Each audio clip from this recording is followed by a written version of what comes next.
अस्सलाम वालेकुम नाज़रीन, आप IR के न्यूज़ देख रही हैं। IR के स्पेशल व्लॉग के साथ मैं हाजिर हूँ। नाज़रीन, इमरान रियाज ने अपने व्लॉग के आगाज में बताया है कि इस वक्त पाकिस्तान तहरीक इंसाफ में इमरान खान को लेकर काफी तशवीश पाई जा रही है, क्योंकि हुकूमत ने 18 अक्टूबर तक इमरान खान से मिलने पर पाबंदी लगा दी है और इनको किसी से भी मिलने नहीं दिया जा रहा और न ही उनकी मौजूदा सूरत हाल का किसी को भी कोई आइडिया है।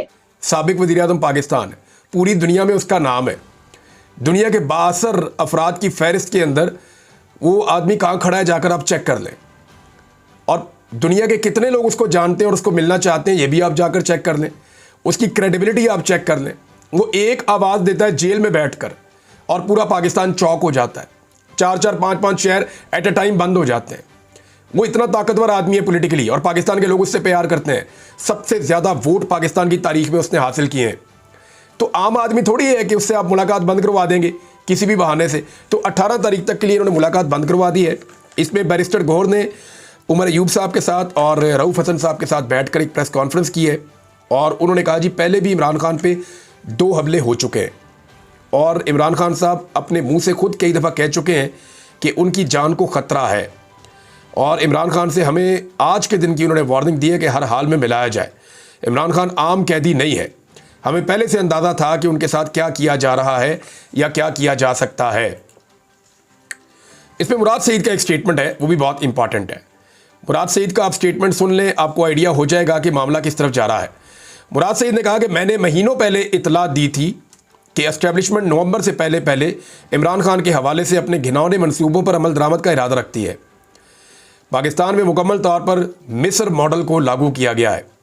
मिस्र में जो है वो जनरल सीसी ने वहाँ पे मुर्सी को जेल में मार दिया था, और जो मोहम्मद मुर्सी थे उनके बाद से लेकर फिर क्या सिचुएशन रही, वो तब से अब तक वहाँ पे इक़्तिदार पे काबिज़ है।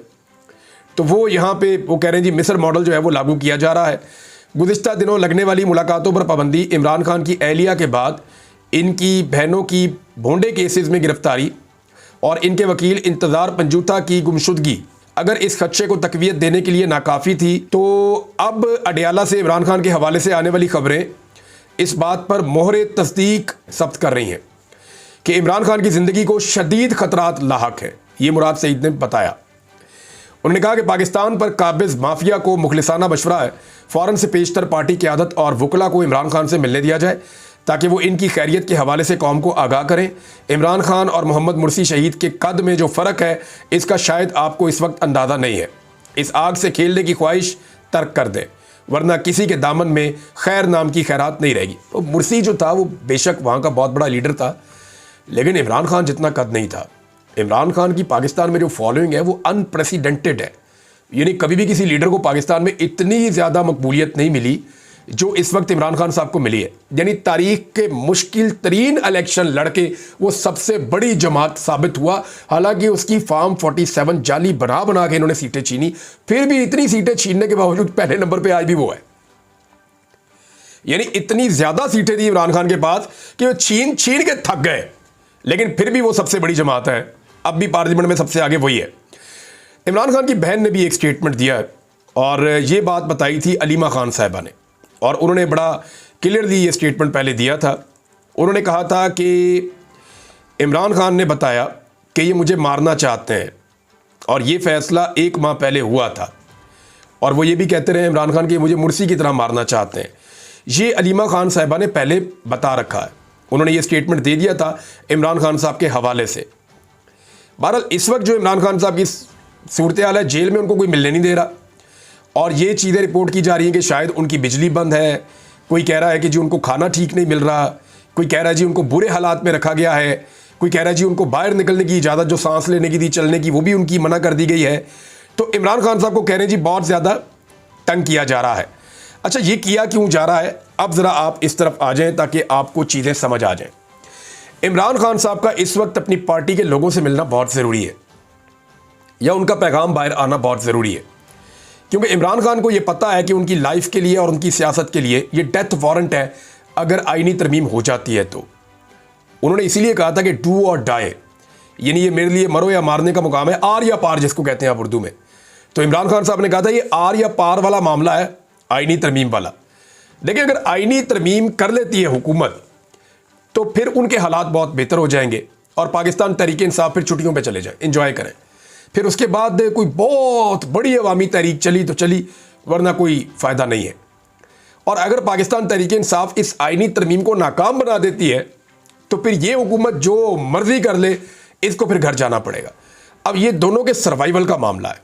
आईनी तरमीम के नंबर हुकूमत के पास पूरे नहीं है, नंबर पूरे करने के लिए इस वक्त भी कोशिश हो रही है। नाज़रीन, दूसरी जानिब इमरान रियाज ने कहा है कि इमरान खान ने सियासत को तब्दील करके रख दिया है। पहले पाकिस्तानी सियासत इंतहाई गंदी थी। सियासी मुखालफत में लोग एक दूसरे के मर जाने पर भी नहीं जाया करते थे। मुस्लिम लीग नून पीपल्स पार्टी में 90 की दिहाई में शदीद दुश्मनी हुआ करती थी। जब पीपल्स पार्टी को मार पड़ी तो मुस्लिम लीग नून खुश हुई, जब मुस्लिम लीग नून को मार पड़ी तो पीपल्स पार्टी खुश हुई। लेकिन इस सब में सिर्फ नुकसान अवाम और पाकिस्तान की जमहूरियत का हुआ। इन दोनों जमातों की तारीख रही है कि ये एक दूसरे के खिलाफ मोहरे बनकर इस्तेमाल होते रहे और एक दूसरे को दबाते रहे, जबकि नवाज शरीफ भी उस चीज का तमस्करा उड़ाते रहे। उन्होंने अपने कारकुनों की भी यही तरबियत की कि जब मुखालिफ जमात को मार पड़ रही हो तो उस पर खुश होया जाए, जबकि इमरान खान ने अपने कारकुनों की बिल्कुल अलग तरबियत की है। उन्होंने सियासत में ये नई रवायत मुतारिफ करवाई है कि अगर जुल्म सियासी मुखालिफ के साथ भी हो रहा हो तो उसकी भरपूर मजम्मत की जाए और उस पर अपने सियासी मुखालिफ के साथ भी खड़ा होना पड़े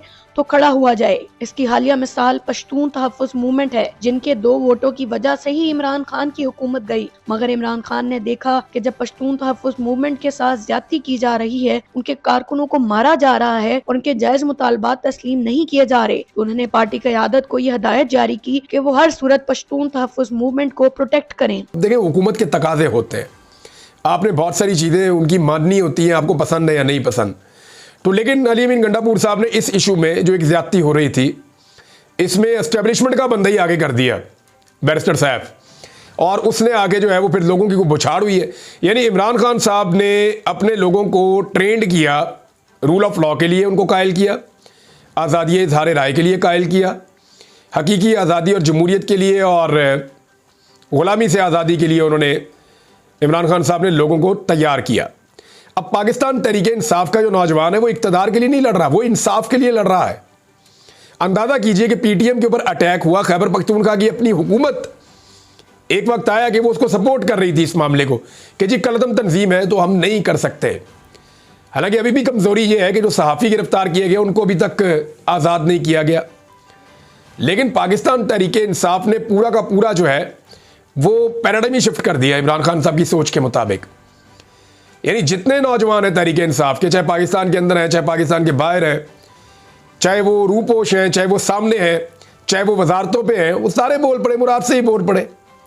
कासिम सूरी ने इसके ऊपर बात शुरू कर दी, शहबाज गिल ने इसके ऊपर बात शुरू कर दी, यहाँ पे जो असम्बलियों के अंदर लोग मौजूद हैं उन्होंने बात शुरू कर दी, जो सूबाई वज़रा है उन्होंने बात शुरू कर दी।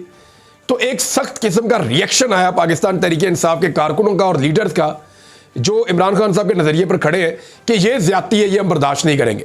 ये नहीं हो सकता कि पंजाब में सियासी कारकुनों को मार पड़े तो वो गलत है और खैबर पख्तूनख्वा में सियासी कारकुनों को मार पड़े तो वो ठीक है। इस्लामाबाद में जो है वो इज्तिमा पे पाबंदी हो तो वो गलत है, लेकिन खैबर पख्तूनख्वा में इज्तिमा पे पाबंदी लगाई जाए तो वो ठीक है। ये नहीं हो सकता। और जिस तरह वो कारकुन खड़े हुए हैं, इससे ये पता चलता है कि कैदी नंबर 804 जो तब्दीली सोच के अंदर लाना चाहता था, कम से कम सोच के लेवल पर वो अपनी लड़ाई जीत रहा है। यानी पाकिस्तान तहरीक इंसाफ के लोग वहाँ पंडाल में गए, लोगों ने जाके नमाज जनाजा पढ़ी।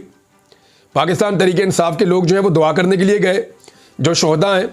शाहिद खटक की मैं वीडियो देख रहा था, मेंबर कौमी असम्बली हैं पीटीआई के, और अखोज़ादा यूसुफ ज़ई की मैं देख रहा था। ये अस्पताल गए शाहिद खटक, इन्होंने जाकर वहाँ पे मरीजों के साथ इजहार यकजहती किया, उनके साथ खड़े हुए। मैंने इनसे पूछा कि जी आपको कोई, उन्होंने कहा यार जो पख्तून है उसको लगी है चोट, हमारे सूबे के लोग हैं, हमारे हलकों के लोग हैं, अब वो किस पार्टी से ताल्लुक़ रखते हैं या उनकी सोच क्या है ये एक अलग बात है। भाई ज़्यादती हुई है, जुल्म हुआ है, रियासती जबर का शिकार हुए हैं जो हम भी हो रहे हैं, तो हम तो जाके उनके साथ खड़े होंगे। और यही हमने सीखा है गुज़िश्ता 2-2.5 साल में। यानी नवाज शरीफ साहब पाकिस्तान से बाहर अपनी मर्जी आपके तहत जिला वतन होते रहे, पीपल्स पार्टी के लोग होते रहे, जेलों में जाते रहे, अपनी करप्शन पे पीपल्स पार्टी के लोग जाते रहे। इन लोगों ने तकालीफ देखी ज़िंदगी में, लेकिन सीखा कुछ नहीं। आज भी अपने मुखालिफिन को ताकत के बलबूते पर कुचल रहे हैं, आज भी ताकत के बलबूते पर मुखालिफिन की औरतों को, बच्चों को, बुजुर्गों को, नौजवानों को लगातार टॉर्चर का निशाना बना रहे हैं। स्टेट की ब्रूटल पावर को यूज कर रहे हैं। आज भी वही कर रहे हैं। इन्होंने कख नहीं सीखा, लेकिन पाकिस्तान तहरीक इंसाफ ने सीखा है। बड़ा आसान था, एक पॉलिटिकल अपोनेंट है, उसको कुचल देते पूरी ताकत के साथ खैबर पख्तूनख्वा में और इल्जाम डाल देते वफाकी हुकूमत पे, लेकिन उन्होंने ऐसा किया नहीं। नाजरीन, ये थी अब तक की अहम अपडेट्स। देखते रहिए IRK न्यूज़। अल्लाह हाफिज़।